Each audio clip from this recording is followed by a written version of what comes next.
بسم اللہ الرحمن الرحیم۔ السلام علیکم۔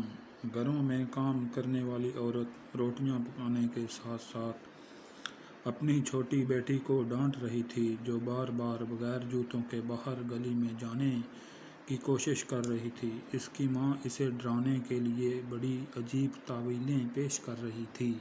اگر تو گلی میں گئی تو اللہ تجھے گناہ دے گا، تیرے پاؤں کاٹ دے گا، گلا کاٹ کے رکھ دے گا۔ میں پاس ہی تھی۔ پہلے تو میں سمجھی کہ اتنی چھوٹی بچی جو صحیح سے بول بھی نہیں سکتی، اس کو یہ سب سمجھ نہیں آ رہا ہوگا۔ میں نے دیکھا کہ بچی ذرا دیر رک کر اپنی ماں کے چہرے کی طرف غور سے دیکھتے ہوئے شاید اس کے الفاظ پر غور کر رہی تھی، اس کا مطلب بات کو ذہن نشین کر رہی تھی۔ تب میں نے بچی کو مخاطب ہو کر کہا، میری بات سنو، اللہ تعالیٰ نہ پاؤں کاٹتا ہے نہ گلا، یہ کام تو برے آدمی کرتے ہیں۔ اللہ تعالیٰ تو چیزیں دیتا ہے، کپڑے جوتے اسی نے دیے۔ اللہ تعالیٰ تمہاری اماں کی طرح پیار کرتا ہے۔ پھر میں نے اس کی ماں سے کہا، کیوں چھوٹی بچی کے سامنے اللہ تعالیٰ کی غلط تصویریں پیش کر رہی ہو؟ کیا یہ کام انسان نہیں کرتے؟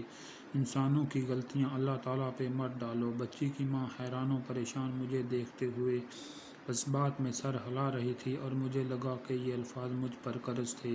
یہ الفاظ ایک گھاس کاٹنے والی عورت نے میرے حوالے کیے تھے۔ جب میرا بیٹا باغ میں رینگنے والے حشرات الارض کو پاؤں سے روند رہا تھا، میں بار بار اسے روکتی اور کہتی، اللہ تعالیٰ ناراض ہو جائے گا، جب کیڑوں کو درد ہوگا تو اللہ گناہ دے گا۔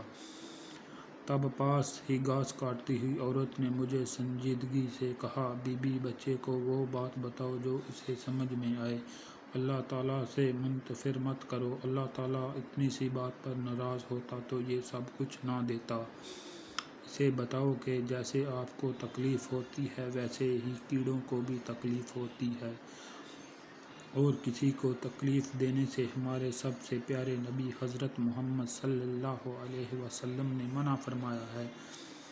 میں بھی ایک ان پڑھ عورت کی منہ سے اتنی گہری بات سن کر حیران ہو کے دیکھ رہی تھی۔ آج یہ الفاظ میں نے ایک روٹیاں پکانے والی کے سپرد کر دیے۔ یقیناً اسی طرح یہ الفاظ آگے منتقل ہوتے رہیں گے انشاءاللہ۔ دعاؤں میں یاد رکھنا۔